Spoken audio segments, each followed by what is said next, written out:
Big thanks to Kamado Joe for sponsoring this episode. Today we're going to solve an ancient discussion. Should you rest your steaks? Yes or no? Some people say you should rest at special occasions, and some people say, forget about the resting, I want to eat right now. But what should you do in reality? And to discover that, I've gotten two beautiful pieces of meat.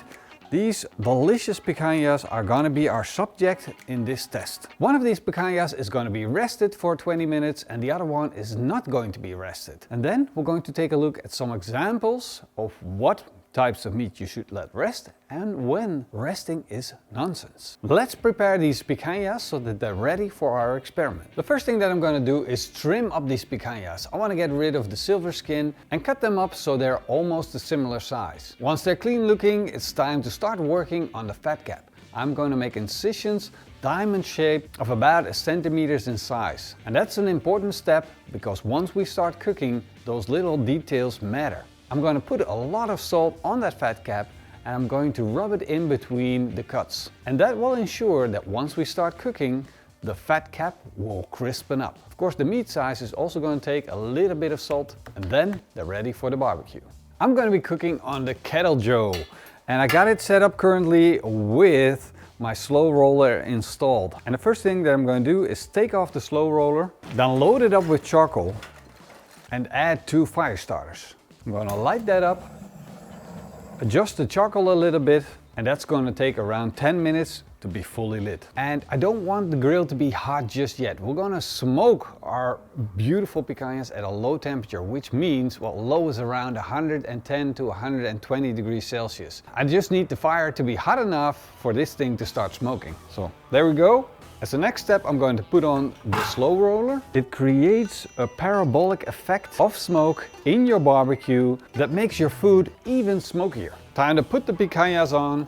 Of course, I'm going to stick in a thermometer.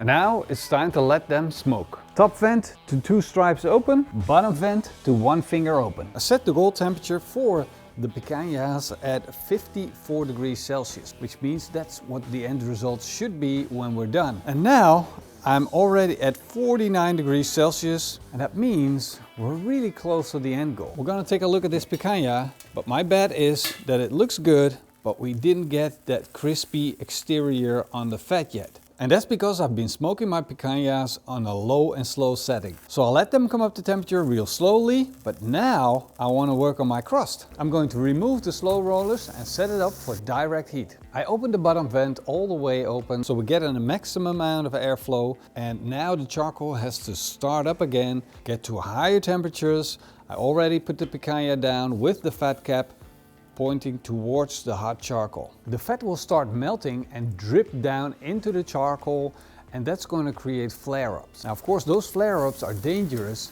because they might cause your picanha to burn. That's why you always need to stay close to your picanha, keep rotating it, and make sure it doesn't turn into one giant fireball. We got some nice bubbles. It looks really fantastic.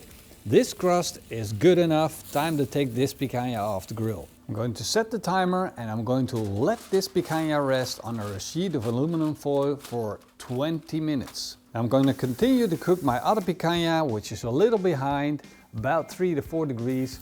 So that's going to need some time before it reaches the same temperature. And I'm going to use that opportunity to get a good sear on it. While the other picanha is resting for 20 minutes, this picanha is almost done cooking. And that means I can take it off the grill and I can start slicing into it so we can see the difference between resting and not resting your picanha. Now, what does a steak look like that rested for 20 minutes? It looks like this. And as you can see, there's some moisture on the cutting board, which is a combination of juices from the meat and rendered out fat. And here is the grilled picanha that hasn't rested yet. As you can see, the outside is still dry from the roasting. And the biggest fear that people have when you cut into the picanha straight away is that it will explode and all the juices will run out straight away. Whereas with resting, you're gonna give the juices the opportunity to run back into the spots and areas where it's dried up maybe a little bit, and it's going to stay within the picanha. And for us, there's only one way to find out the truth. Let's slice into both of them and find out. First, the picanha that I did not rest. For the sake of the experiment, I'm going to carve into it in the middle. Now I'm going to carve into the rested picanha.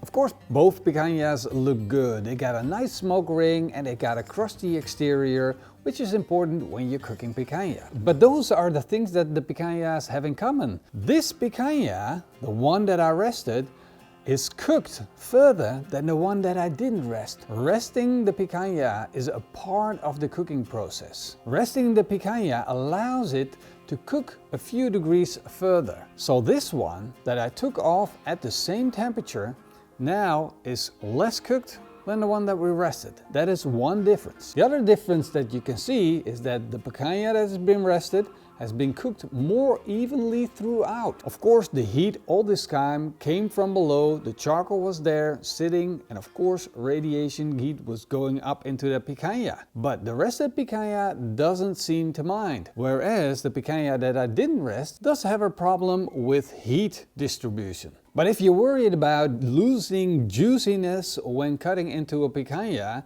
then I would say the picanha that I let rest lost more moisture and more fat than the picanha that I did not rest. Which in itself is a very remarkable thing, because that's what most people are worried about the most. Now of course, you also want to know which one tastes the best. Go.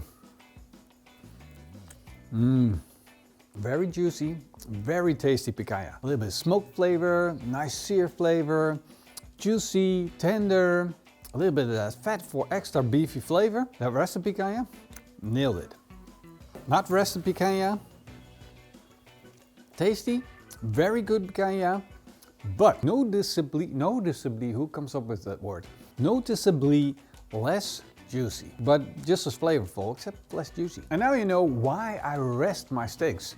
But there are some exceptions to the rules, and we need to address them. For instance, if you're making pulled pork, you don't have to rest your pulled pork. But do you then have to rest your ribs? Yes, you do have to rest your ribs. Do I have to rest my brisket? Oh yes, you have to rest your brisket. Brisket is sliced and served in slices. And then why not the pulled pork? Because pulled pork is shredded in its own juices. That's why the juices will always stay with the meat. But a brisket, the juices will just run out. So resting is going to help my brisket, but it's not going to help my pulled pork. And yes, it's going to help your ribs and steaks and chicken and all the other bits that you can think of. Now you know. All you need to know. Well, I was going to eat this one or that one. Are you going to eat this one? No, I am.